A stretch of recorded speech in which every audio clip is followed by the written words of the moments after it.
Inpumkhatna zel hiburin cham ngai civil civil ang soma rimru pulovin thane maya mizo katika choi boma nam ang tin cho zel matura na ha kan thoma le te kan pe kan wa hian chan ko le zo Kutwe mitatin ko wala thla katuine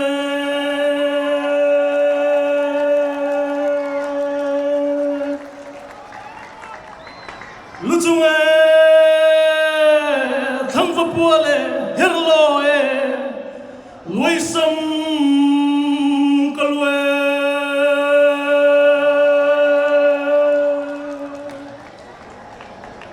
loisam kalwe luchwe thamva puale herloe loisam kalwe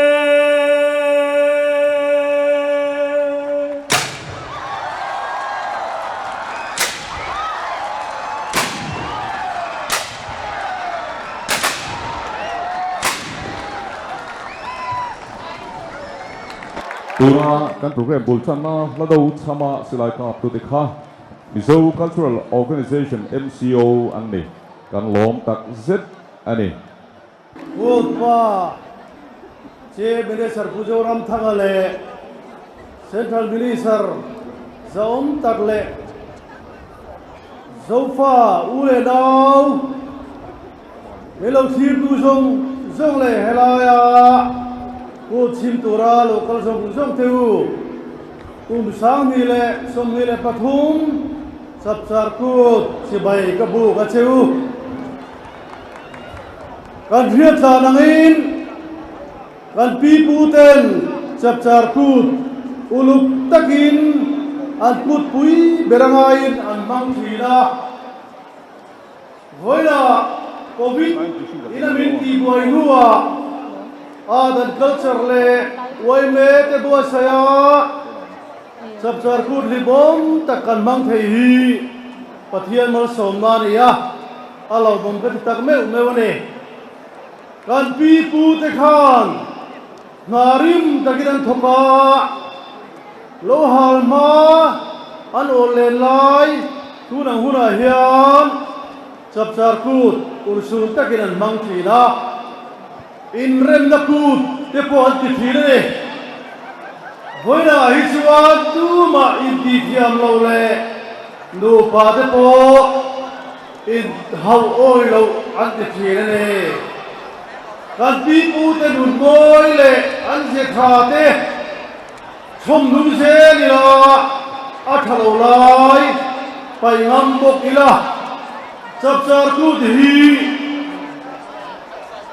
ko hak te le na him ta kan man ho thela tura rui ho te telawa ban thei tum se lila chutia tuna anan buat sai thei hi alo buk tak meu ane Zofate Inpumkhatna hi apoi mo Mizoram khat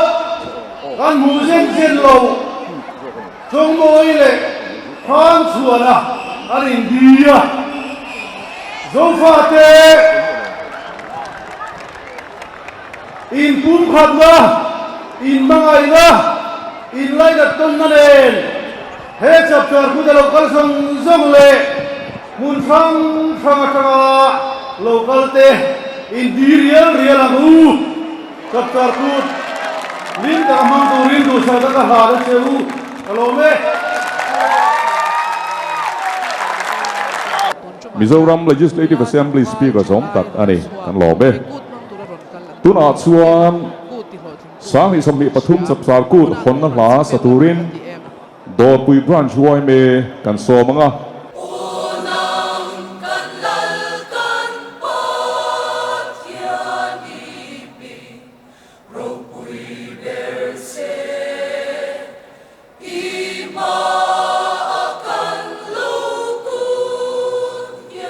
Kan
Voila Zofate Inpumkhatna hi mom le puta min petu kathia hela in hlana kun ser bang turin most reverend Stephen Ropluana CSC Bishop Aizol Diocese Mizoram Pathian him ilonga thangu Genesis buwatanga wanlain bungkhat sang samhi parukatanga samhi riya hian ilonga thangu tin pathianin kanan puin kemani ang takin ising siamila ani chu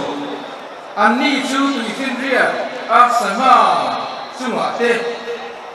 jungleng sarasumate ran sumate leitung zong sumate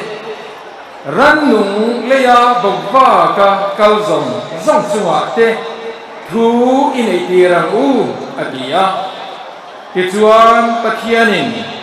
ama anpuin mishing asiama Pathianan pui ngein ani asiam ni mi pale mei chia a asiam ni tin pathianin anma ni malasoma pathian vekin annena chi tam tak kha a lo pungin leilung hi lua khat ula in thu in nom ti ro tuifin riata sanga chunga te chung leng sabat chunga te thil nung leya bawk a kalzong zong te chunga te thu nei vek bok ro atia kan thu thiang hin chiar kan za tan lalpan mamin som sak ro se amen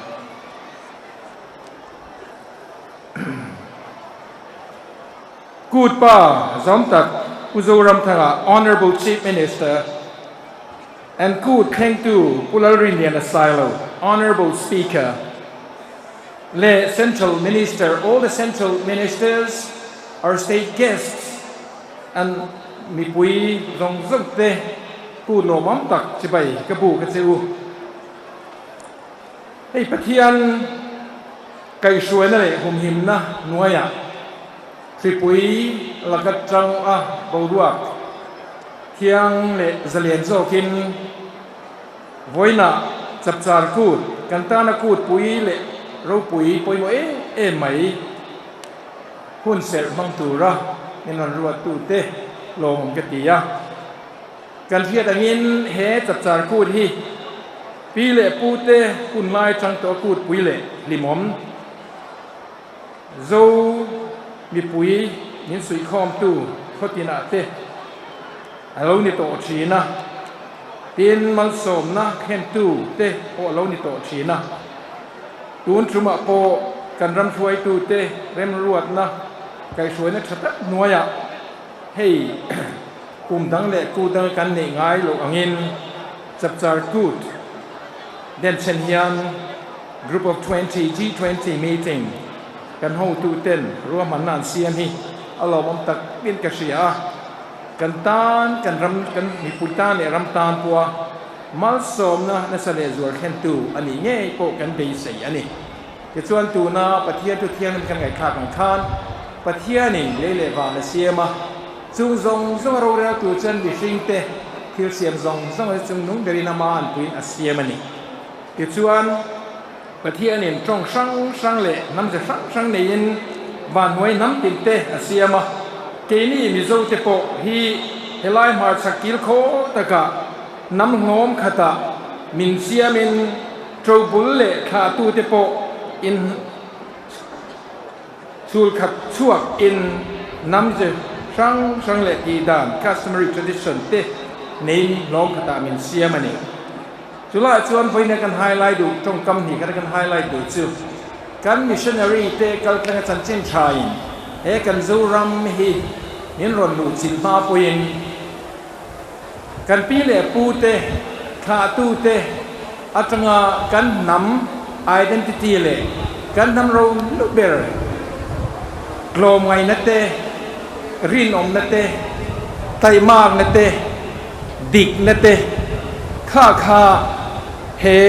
คริสเตียนรำกันอินัวโปเฮียนนัสเลซัวละซอยนัวคริสตาจิตีนะเง่ยมาอย่างกลมไว้นะอบีตะกินข้างเตค่ะเองอังมาโซนันซาโปโนนี่ละซิวกันนำกันเราลู่เละส่วนโวเบอร์นำดังอาโปมุตูร์วักโลหันตีละกลมไว้นะเพย์จูเฮฮีซอยนุ่งเฮกูดปุ๋ยโปฮีสุดอย่างกันนำเราลู่นำเสดิกตักไหมเองอังปาร์ตี้เอโมเองอังโกชันปอนี่ละซิวกันนำเราลู่เละกันนำจะเอามาเสียมตูฮีอุนจงจังหวะโปเฮียน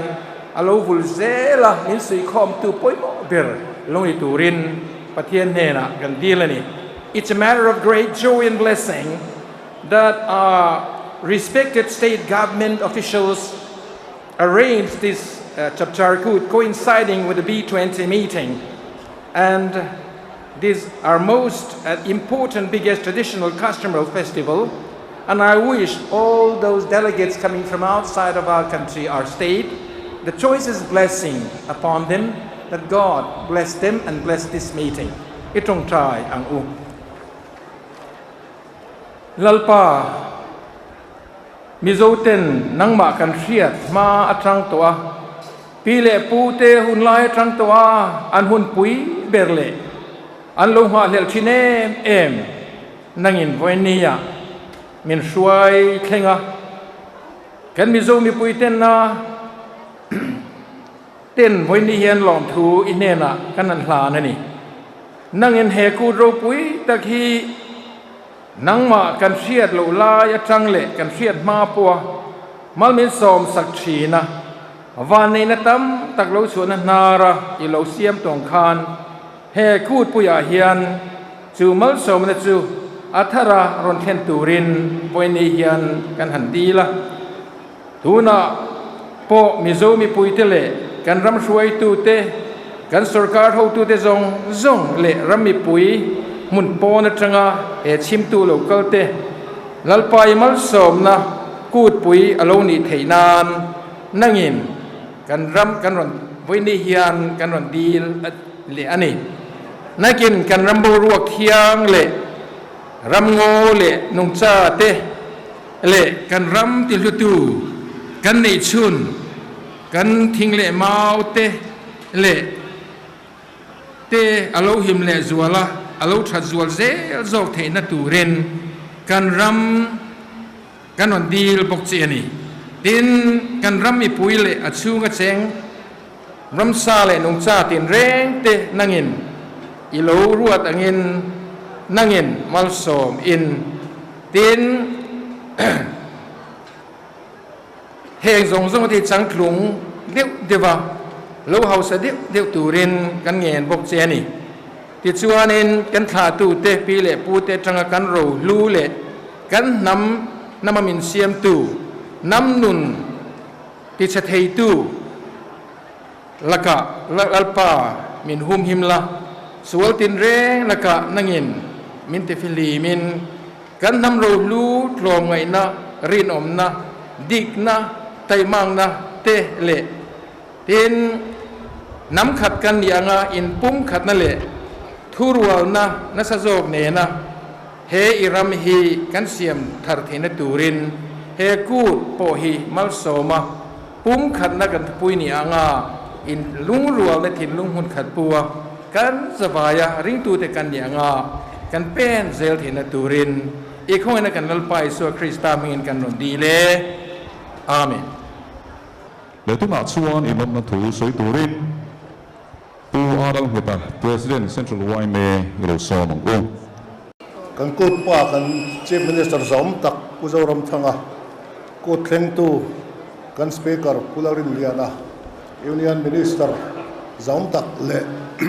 kan State Minister te voinia ko chip tura local zong te amasanin zafain sibai kabu ka chau Mizofate min siama nama min din to kan pathianin Mizofate kan in tihlim na kun ta na min pek Chapchar Kut kan lo theng le ta kut min petu kan pathian he na lom thu om sela Mizofa tlang rang rang omte in Zofate in Chapchar Kut somni pathum organizing committee mingin Kut sibai kabuk cewa kan lolom cewani abik takin kan unaw Myanmar rama omtele Bangladesh Chittagong Hill Truck a omte in ramtul chung buena wanga thabara in kan fereng cewa he kan ku nia tal hi chuan in tan pathian in himna lo thlen sak cheu selati he kan du thu sam ani ten Chapchar Kut kan lom me ka kan thupui atan kan than Zofate Inpumkhatna ti Mizofa zong ten voina tanga kan khen chin thewa pasom na thar nei thak turin kan som du chewa he ku thi kan pi pu ten tai matakin han thoka chu tai matakan tho an olen lai takin an mak thena ni a cho wangin voinia hian kan pi pu tenun ngai tua thar le a tai mak na ne na tang thar le turin kan som du chewani zofa chakthang chimle mara cheng zong te Chapchar Kut sanghi somni pathum chibai kabuk non le vika cheu. Lastly, we all the Mizo would like to express our gratitude and our very heartfelt thanks to all delegates of G20 being present here in our Mizo traditional festival. We hope you all enjoy and happiness will arise in our heart from now on. Thank you once again to all the delegates and dignitaries of G20. Kalome. President Central YMA Kalome. Tuna chuan Kut mang tu zong tuna kumina kan Chapchar Kut thupui Zofate Inpumkhatna ti ho tin nan le hun local le zel tura min throi tu tan Captain LZ Sailo phua in sui khom le zai relang uti kan kumpuan kan Chapchar Kut thupui ken thla kan sahodona min ka throi turin ropui ban chuan e zaipol kan somanga ke mani mun thewa thei to pin in seng sowin he la hi rilru le ti tak zetin in pum khat du na thin lungpuin tuna ilo sahodang u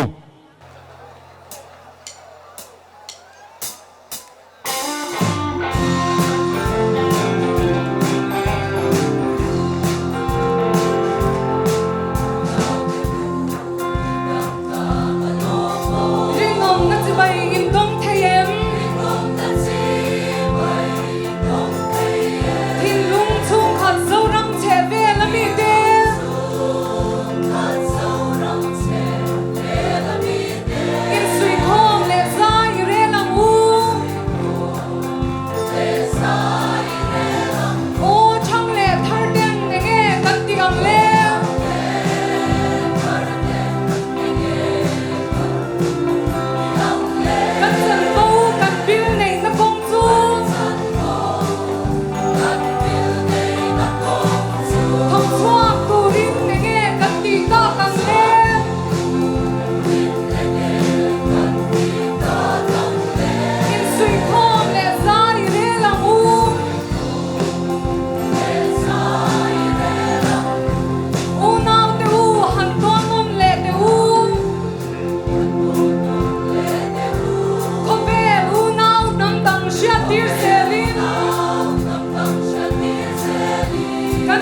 Chawhma thiam tak le phur tak le ti tak se ta zom tu mi pui zong zong chunga po lom tu kan soi ni tuna chuan kut thutsa kan ngai ka don to anga soi turin Kut Pa Pu Zoramthanga Chief Minister zong tak yo som u voina kan ku thengtu kan speaker zong tak Pu Lalrinliana kan Central Minister le kan G20 delegation member zong te kan bi poimo le voina kan Chapchar Kut ron chimtu thlai nu le pa nau pang le mi pui zong te in va in kut chibai kabu ka cheu kan sia thuangin covid in rei tak minti buaya kan Chapchar Kut po mu malamang le theilawa kanom nuin hei thatakin kan kut te kanan mang thei tran le ta kumina kan kut peichu Chapchar Kut pangai ani baka khovel le India rama thiltheng poimo G20 meeting pui India sarkar po thengtu pa anni na chumi ne na in rualin kan G20 na kentel B20 Mizoram kan man kan lo mi khwal ve na nen anin ruala kan riat thewangin kan kut in buat sai na rualin kan B20 G20 in buat sai na nen kan khopuya te district headquarter ale mundanga te kanan nei rual ta ngea alo mom dobolin karia chu wangin voina hian kan mi khwal te zong le kan mi poimo nen he har sanatam tak kal tlanga Chapchar Kut lim taka kanan mang thei alo mom chung chuang bi kani chu venin vain chibai lom na thu kan buk masa chewa kan ngai thak le kan riat chewangin zoram chunga mi chau te ni lovin he kan Chapchar Kuta hian kan chenom ram Myanmar lamami te India ram mun rang mi te Bangladesh le khovel mundang danga mizo te atheyang ang insomin kan kal khoma sarkar poin kan theng to kin in buat sai na kan nei thin chung ba ka kumina peichuan nikum lampo anianga kan chenom ram Myanmar le Bangladesh chu chakong hil chakatanga lo thei lova fa nga ral tlan te zorama om threom le har sataka om te in oma chung jinga mi then khat te point voin kan ku thi minron man pui thei tura kan ngaya in vain du sakna kan lan chewa hei hian tuna kan la sakang khan in sui khom le zai i re lang u ti thupui manga zoram chunga mi pui zong Zofate zong apona mi nen khovel munti na mi nen har sana kanto covid aniemo raltlan na aniemo min sui khom tua i mangang u ole kan mi kwalte a lom na trong kam ni khat kan soi ve lok ange all the delegates of the B20 G20 and central ministers and important delegation from inside and outside India. We welcome you here in the spring festival, which we call Chapchar Kut. It coincided together in the same day. We finished our meeting yesterday of the G20, but today it started this spring festival of G20. Therefore, we welcome each and every one of you for this festival. And as you know, this is the most important cultural festival of the Mizo. As we have sung together, the theme of our song and the theme of this festival is, let us all unite together. Therefore, when you come here and when we unite together for the celebration of this spring festival of Chapchar Kut, our heartiest welcome by the people of Mizoram is extended to you. We understand that in the afternoon you will have to go away again from Mizoram. So before that, what we like to request you is to have the habit of coming often to Mizoram. Therefore, in our last word, as the hymnal says, we will salute you, we will give you a farewell and a parting hymn of these, that God be with you till we meet again. Thank you. Kalome. Thank you, Honorable Chief Minister of Mizoram, for your speech. Tuna suan Mizoram Hon'ble Frankan le zia kan rong le ngai hunter serka kan hi ho ho to a kan turin settle wai me kan song zuina settle wai me wai hian ai so la hian branch frank ku su ma oma chuta kan suan hata karoli ku sai branch som ku le pat kum ten wala hian zero hian kan don ani ke hi Mizoram ta le Mizoram ta kan bilang lah ani silawan kan lam solom tapi apa toga kan anda ani tuna lam turin zero kan turin one branch som kuale patum ezol ko puisu kami kan song don ani.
Thank you, Central YMA, for your graceful performances.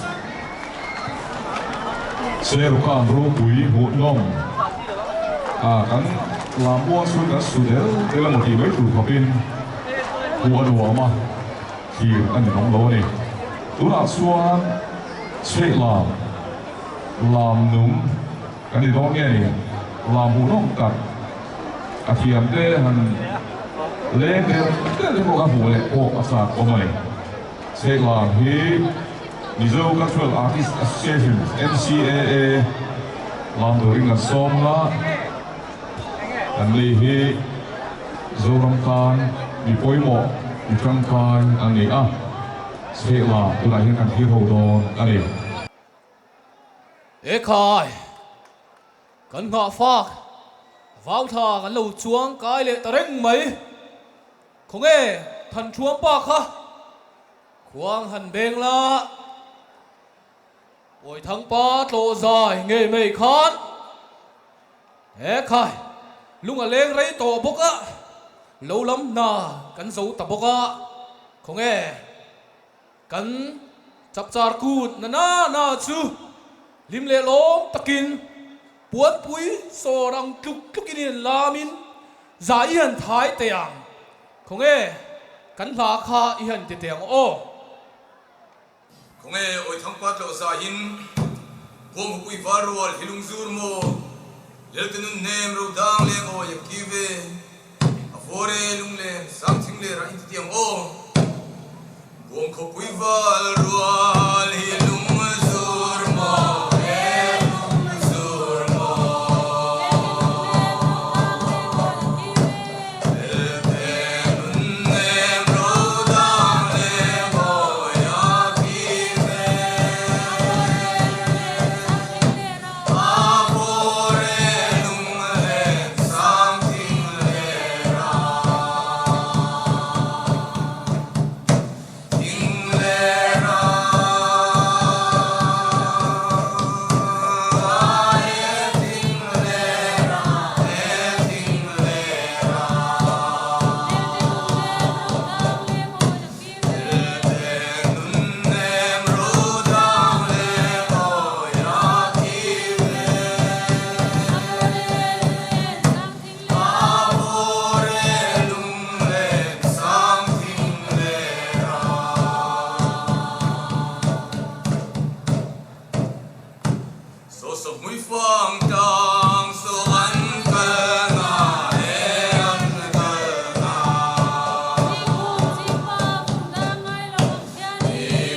ลัวกะกาบูรองเสียมตูตะสุหมอบพวนเสียค่ะไม่เสียไอ้ชายกันขวดชาที่ก้อยขายชัวค่ะ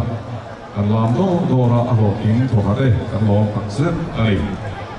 อะตัวแต่ส่วนเราลามกันเคียร์หัวงาเส้นดูไว้เม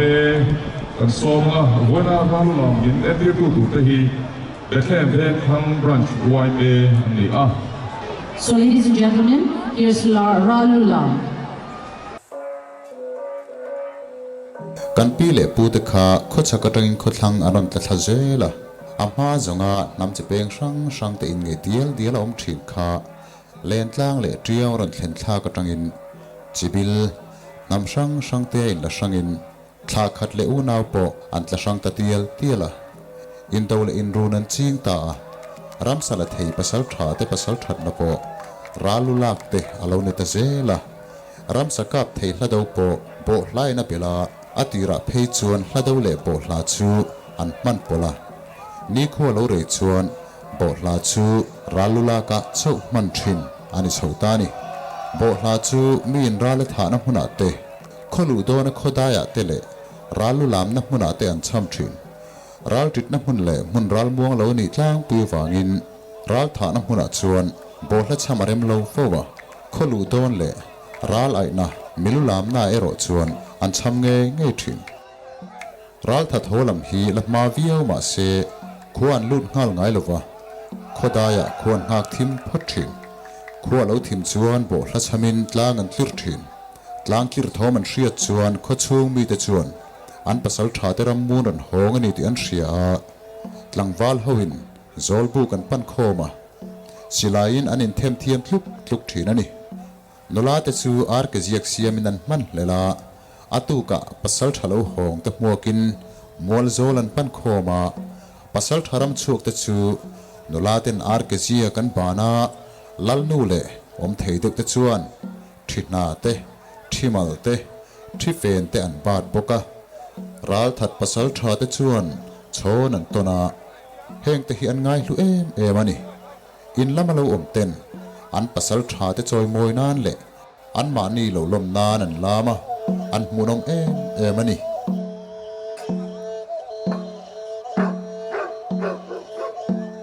โชนันวัดฮัดดิลากระดูกมาร์โซขวดเซนิเน่ฟุมตีเลเตลุโลชวนทลายอาขวดเดียวนาซาโล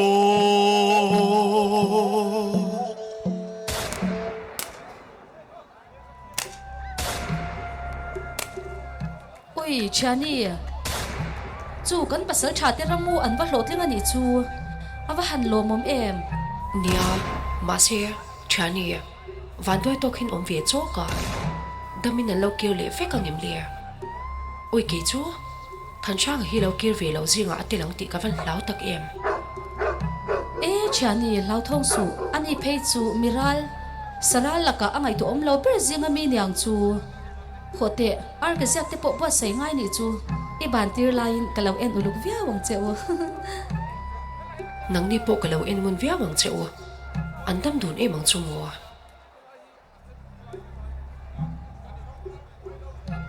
จานาชวนรำมูเวลตังวาลหูจูโจลบุกตัวละชวนสิลายินอันนี้เทมเทียมคลุกะ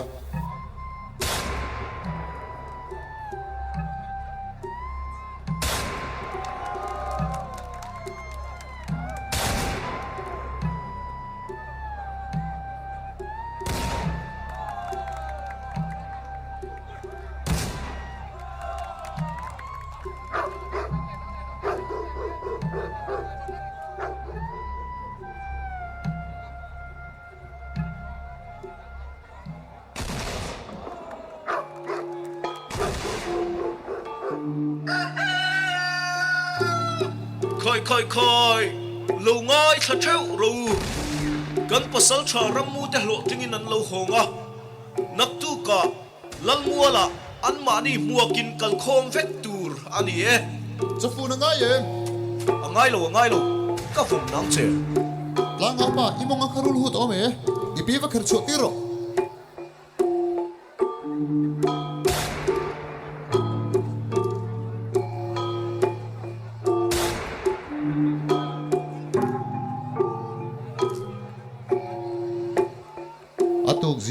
lo vara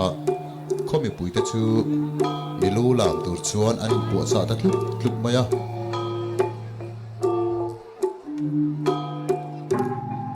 atu kho lo vara khomi pui te milu lam tura in pu cha mek lai chuan khodaya pasal tha pakatin po la cham wanga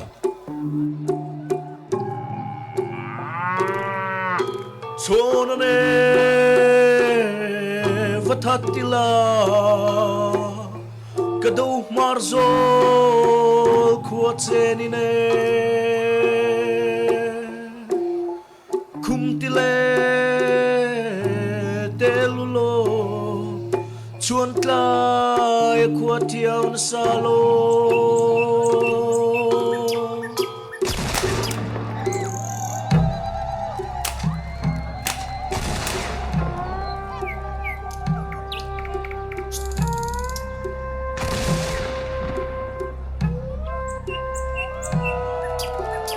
pasal tharam bu te chuan silai le fei jem le thalte nen an milulak churon khain mol zol aron pan ve me ka heti lai hian lam tur te chu dar khuang nen mol zola chuan an lo ding kual put maya pasal tharam chuak lo kir te chu lal nu te a khon bol ho te le nula te chuan an lo dong songa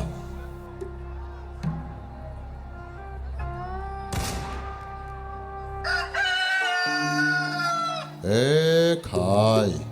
ka khua le tui ka pasal tha te u nu nau te thamuang ta ka nom the nan thi ngam lupuin ral in beya khuanun zangaya inin pek na hlut ka fang chuan kan khotan zalen nai non hona ka chuang tak zet cheuni kan pasal tha te zara khotlang kan him china awa han lo mom em ho oi hei china ka han ban ti ang che u hei chimal kan mi huai sin ral thatte kan chuang cheu ni ti en tir nan he ar ke sia ka ba che hei chi fen ka ba nang che hei chimal chuan he chi fen ka ba che pi le pu te hun in to le in run an shat lai khan ral muang lo ema fe ko nga po lupung han pu le thut chang te omin nan ral muang lo ema me chia te phei chu midang rolin an kal ram thin chuti lain mi sang ral that le voi sen chu an ngai sang ema khotlang muan tu an nia an thla hel ngoi thin ral that tengat phei chuan an tha te chu bial ral an chia hloan tang don niin an ria ralu lam te hi an hlutin an hlimpui em thin nam sang le kho sangin an ti da ne ro chu ai nang diak lem lo ni chuti lai chuan ral lu chu diriam takin mi then khatin an sata me chia te point trong kam na takin an lo deu so ve boka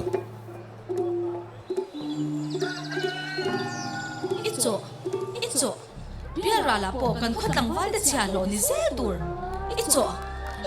lutuk icho hle mai biara la po kan khotlang wal de chia lo ni chung zom ze lang che chuti lai chuan ral lu chu diriam takin mi pathen khat chuan an sata me chia te point icho bial rala po kan khotlang wal de chia lo ni zel tur icho tile trong kam na takin an lo deu so ve boya chutia du line ralu an deu so lai le an lam kual mup lai chuan wal upa ron ting chuaka thing ser ka puat saya ni hoi sen ni sang ma zam ngai lo te chuan he thing ser hi han sa te u le Kuige ki man kan so ta le kangama lo ke pon kangama lom khonge kan sa ta nge khonge kan sa fe ge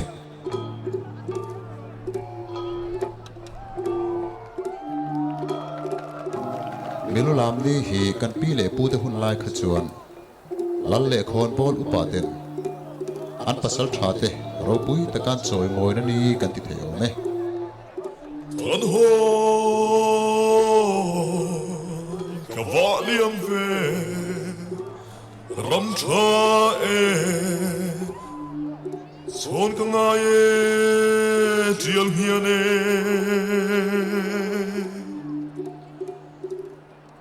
an ho ka valiam ve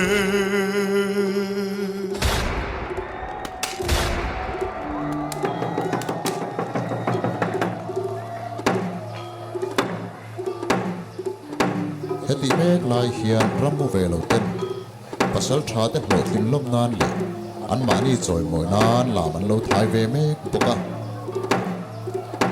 lam te chuan dar khuang le dar bu ne mol zol an pan chat chata pasal tha ramu te poin an lo zom ve a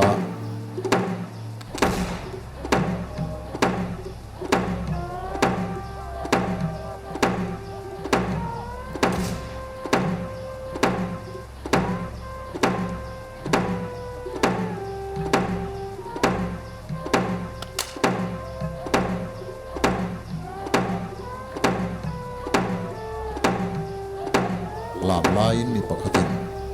bo hla a cham le a hayane thupui singa adu tang tin na chayo ke kei chue thok ve ning lo sai mi e du lai ka chayo ke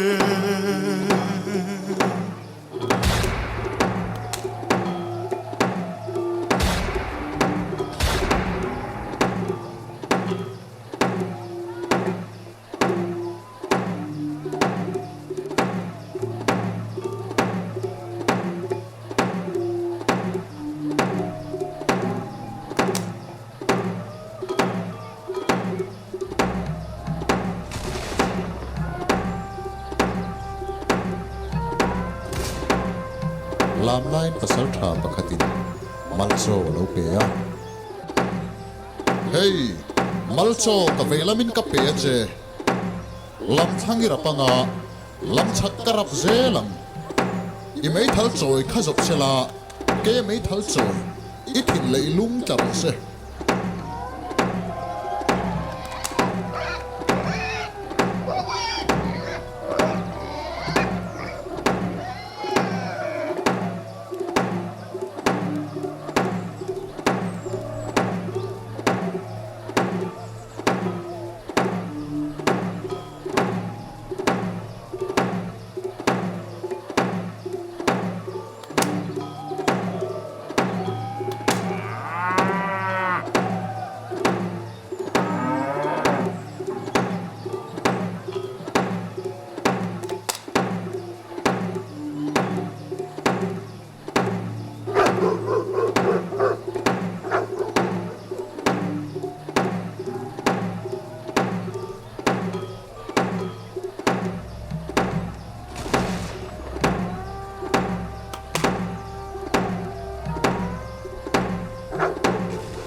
Oh,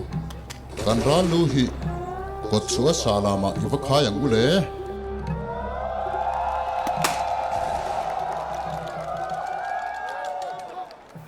Tuna kan han thi ho zo tak chia kha ralula ania murom taka in bua ser en tir tu te kha Bethlehem veng khang branch huai me ten ni a anin bua sai na hau tak boka aron en tir bu nom bok nen mi pui ten mu mang tak bon kut kan la beng lo ko en ma ni a lo tu sai na ku kan beng te ngo ale kan lo me I would like to request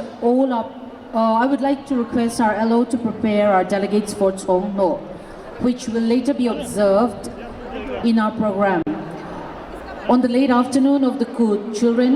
parents, youths, and every member of society would gather to observe Chawhma. The villagers would bring cooked meat and eggs for this event, which was accompanied by mass Thai dance led by Pu and thhlengtu. Young boys and girls would chase each other around trying to feed their friends. Chawhma was quite unique because it showed that there was no class distinction between the rich and the poor, and they all participated equally. The Hon'ble Chief Minister Pu Zoramthanga and the Hon'ble Speaker Pu Lalrinliana Sailo will have a courtesy call among our delegates, while Selbuang Dar will be performed. We the Mizos are very fond of our music, and music plays an important in our socio-cultural life and is closely interwoven with it. And gongs, also known as dar in Mizo, played an important role in the earlier times. So our next item will be performed by a group named Selbuang Dar, and they will be playing a musical instrument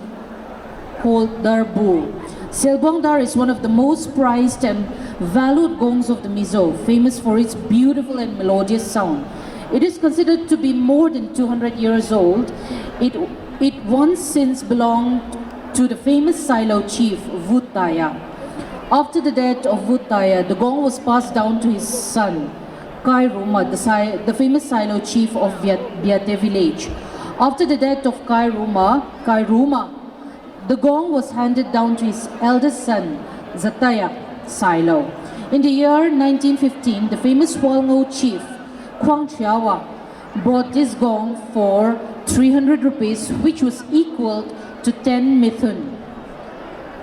And he presented his prize steed in additional to the 300 rupees. Chawhma died in the year 1945, and a song was composed to his honor with this famed Selbuang Dar. The chief had passed away, echoing all lands. And in the house of this great chief, Selbuang Dar laments in despair.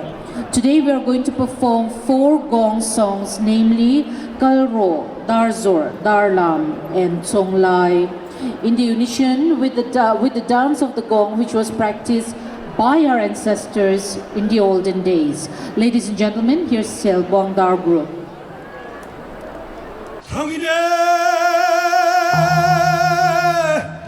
Hong sua koe dar sole len tang nuaye athane zamrian ma laile zoramadeng kiange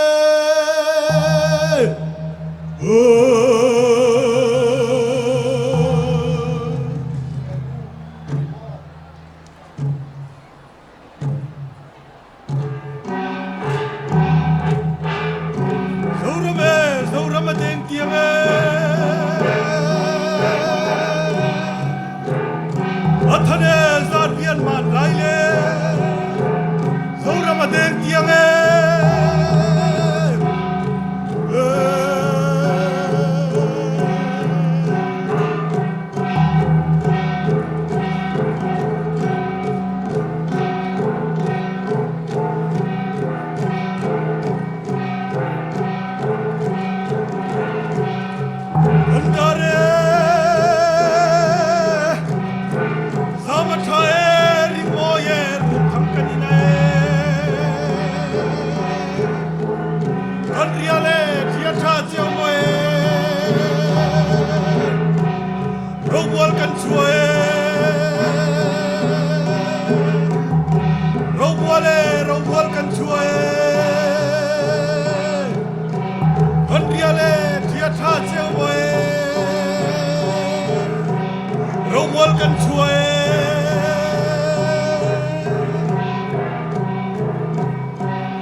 taka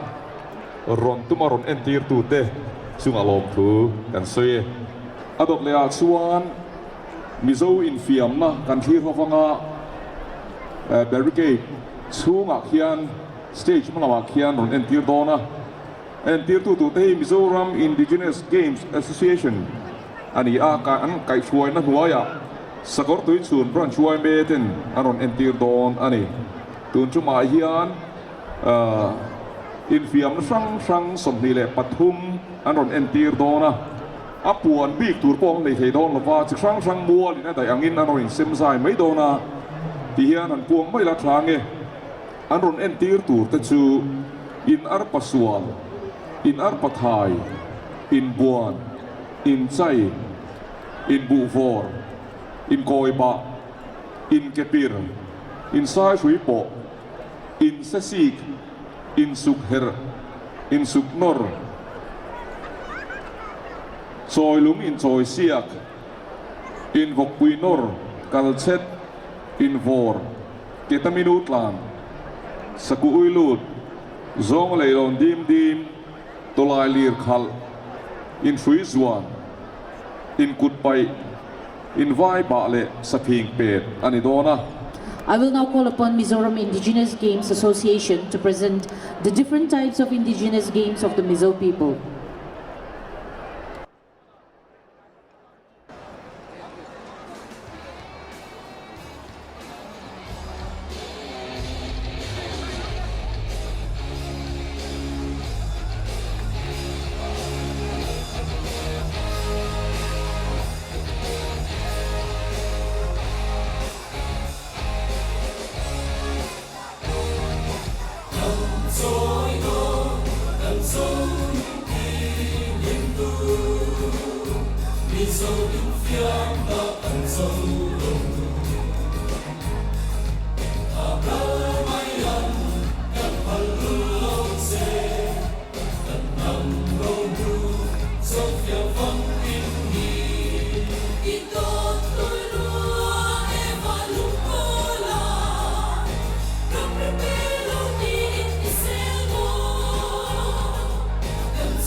Tuna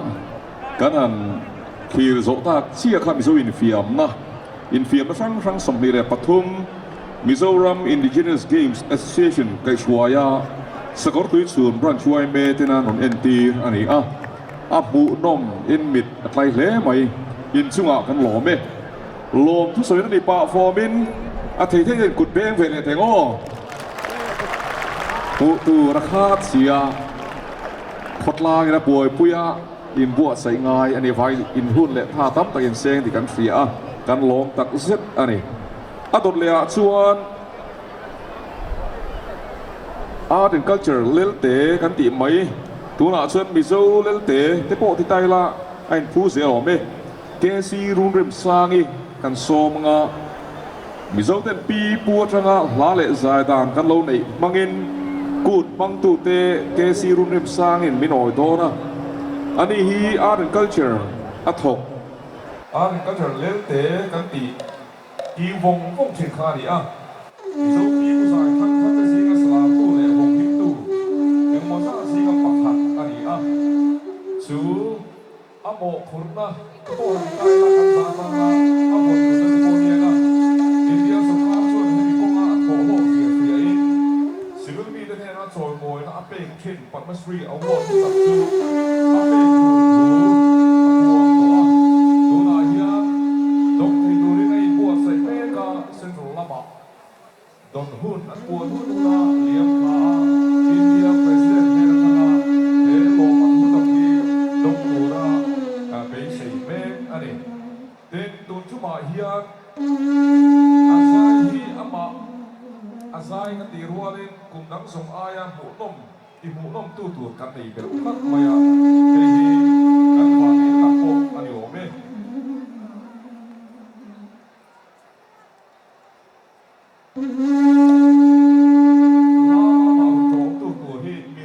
mai dam ne ya apa nam phar nge se thang pura pathanga ba nam phar ko se ani hi sa ko lo ma mi zo se se lam thiam bera chal ngam an tia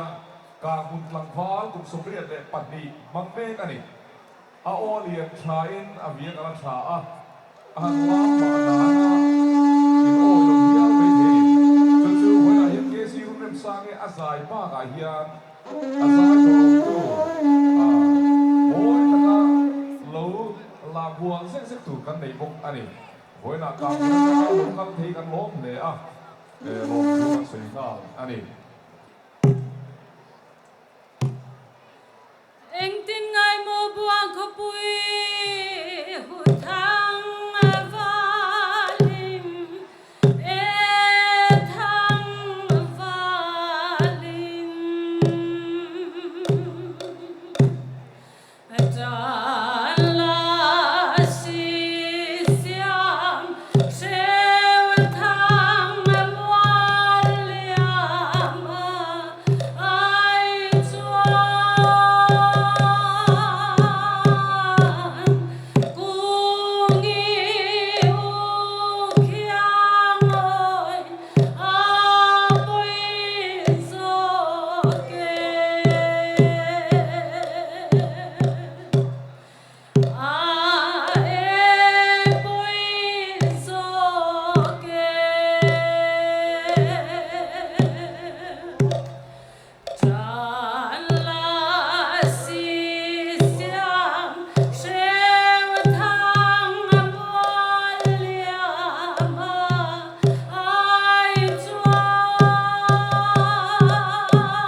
kan lo me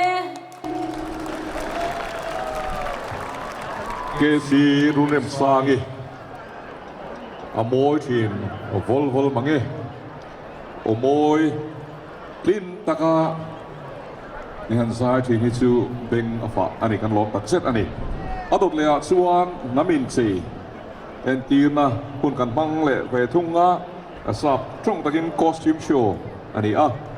hi Mizoram na thak si nga hian namin chi na in thuam na tra le na tak suanom tak kan nei chewa voina kan thir ho dona atuak zelin kan soi sual long chumo tuak som pathum velan roin lan dona ngun takin lo thirila hetiang hi kan stage chunga hian in thuam na moi tak kan lo ne ni mo ti te pok kan nei mai thinia le tuna hanin bua sai sela lo chuat hei chuan lo thir hovila thange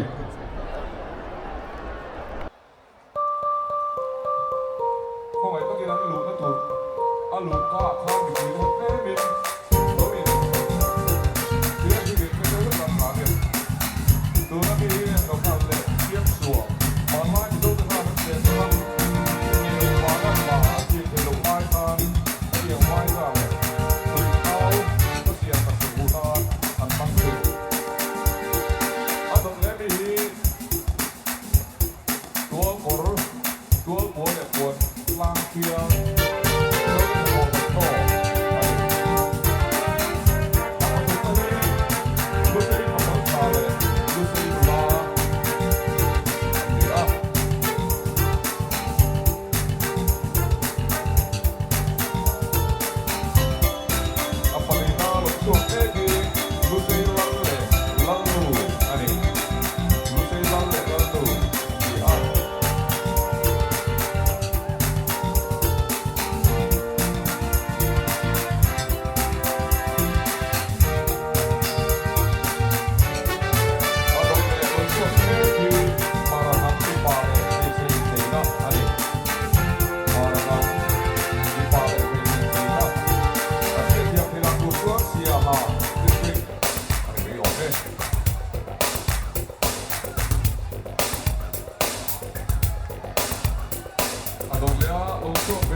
Hon'ble Chief Minister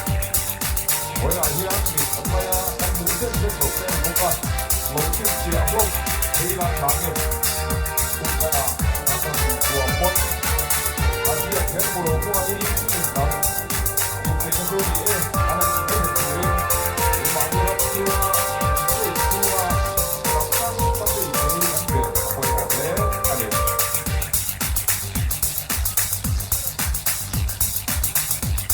Dia aku nak dari anak buah lu berdekat. Tuanin anak kelak dua yang anti dan yang memang tuanin atau kan dibui sebagai mungkin aku don ani kemudian aku don mai dia lama aku lena aku buat ini ani ani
Adot lea chuan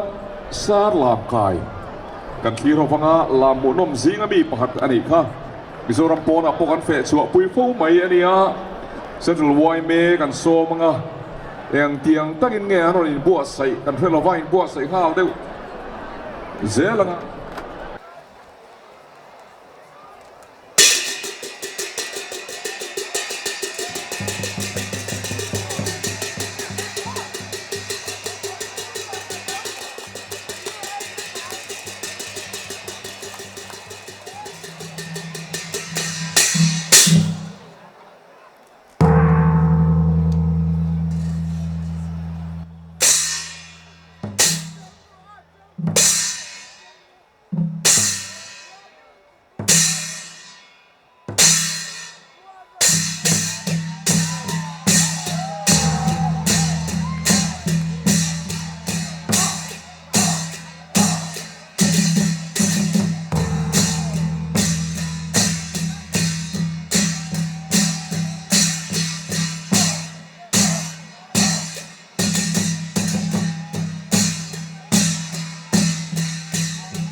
sungi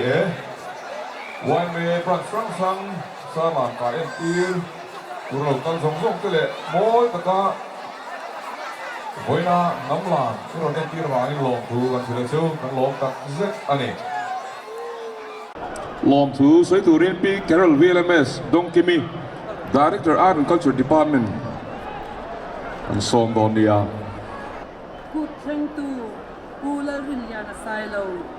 Honorable Speaker Zofate Kut Pa Pu Zoramthanga, Honorable Chief Minister Zofate, Union Minister of State Sri Som Prakash, Commerce and Industries, Mizoram Legislative Assembly Member te, Chapchar Kut Organizing Committee Member te, Department Shang Secretary le ho tu te, G20 le B20 delegates official la omte zone ha thak rampon le chung atanga Chapchar Kut TV le internet kaltlanga kut lo chim tu te in zawain Chapchar Kut chibai kabuk vek acheu shipui rap thak takin min kum ni zet Chapchar Kut min man mu maltir theilo nuwa kum sang ni som ni pathum Chapchar Kut ahu hova kan man le thei awangin amasaberin pathian ne na lom thuam ro se Kut Pa Pu Zoramthanga kan Chief Minister Zofate min wa awangin achunga lom thu kan soya kut thengtu Pu Lalrinliana Sailo Speaker Zofate kan kut min hlutpui awanga kut min thlen sak awangin achunga lom thu ka soi bokani kut lotling taka kan man theina tura tha le zung tam tak seng tu Chapchar Kut Organizing Committee te Subcommittee shang le Department shang te chunga thinlung takin lom thu ka soye tuna hian kan G20 B20 delegates atamzo khi chartered flight culture ni awangin an hong to amai ro chu mitlem te an lo mawangin sap tongin kan soi ve lokange I would like to express my sincere gratitude to delegates of G20 who came all the way to Mizoram from various countries as well as officials and dignitaries from different states of the country for important B20 summit and make it convenient to participate in our festival besides their busy and tight schedule.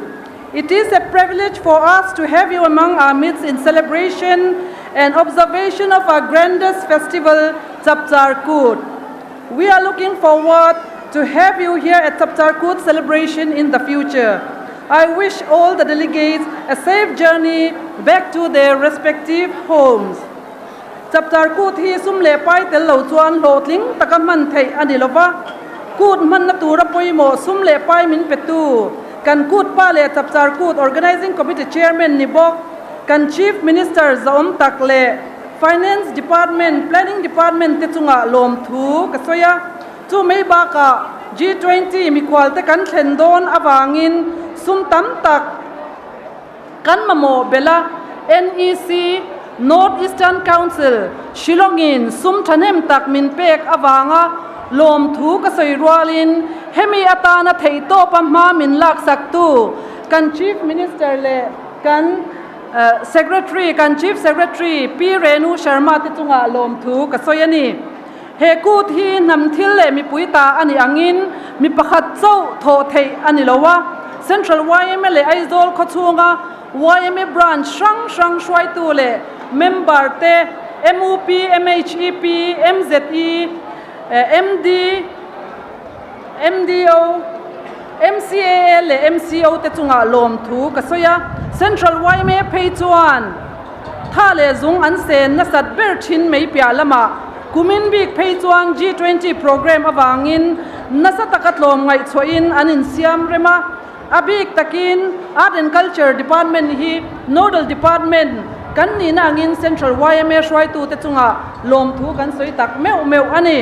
kan kut lu na bel cha tu ra chan vo nei tu zong te chunga lom thu ka soya item how tak Mizo Infiam na Mizo Indigenous Games Association miga aming aron entir tu sakor tui chun branch YMA le Ralulam entir tu Bethlehem Veng Khang branch YMA te abik takin an chunga lom thu ka soye tu man kan thik lo tura ka be se program ti lo thlengtu kan nam lam thiam te zai thiam te le nam thuam mu nom takaron en tir tu te chunga lom thu ka soya house band mo phur tu mo phur na chel tu ra kan be sei then kan mo phur an mo phur na thattakin an la ron hlen chuak zel do na wang ko in lom thu ka lo soi lok bokani a to pera chuan chapchar kut ti kut tu berle anei tu tak tak kan kut bot sai te ti hlu tu mi pui zong zong chunga lom thu ka soya eng ang po in program duang ma ila mizo mi pui ten kan kut nei ropui ber hlut na chang kan hriat lo chuan kan kut hian hlut na anei don lo ti kan hre ome sang ni som ni pathum chapchar kut thupui Zofate Inpumkhatna ti hi kan thin lunga tu thar ila nakuma him takin kan in mule theu ka be se chapchar kut nei tu le mang tu mizo nam dam reng sila chapchar kut mang tu mizo mi pui tanuna pathian ro pui ber ro se kalome. Thank you, P. Carol VL, MS Zonkimi, the Director of Art and Culture Department, for your speech. Tuna chuan kan puan zeu tawm khan chong no hun kan mang do na hoi takin pavilion na kan kut pa le kut thengtu te le official dang te kan chut butrain dingila kan hum sa kan nei sa artui mang khan le mani pula hoina kut kan man pui te du sakna mangin lim takin mani thian te kan bat nom ani hoi chut bun na tang han ding sang te o tin main gate kan khana ho thelo wa e as mo la ma chain ho tur se ho tur ani lek khat ni thum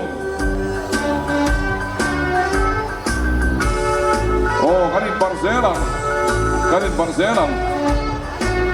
voin chapchar kut ti kut tu ania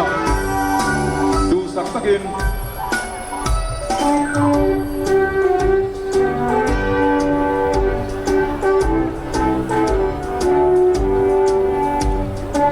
kanin barzelemu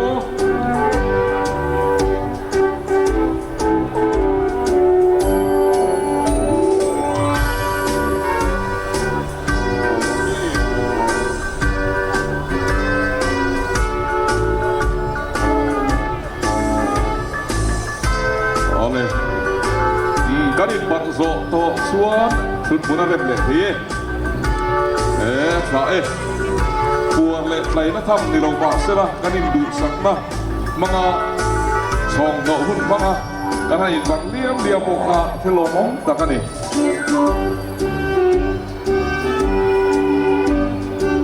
le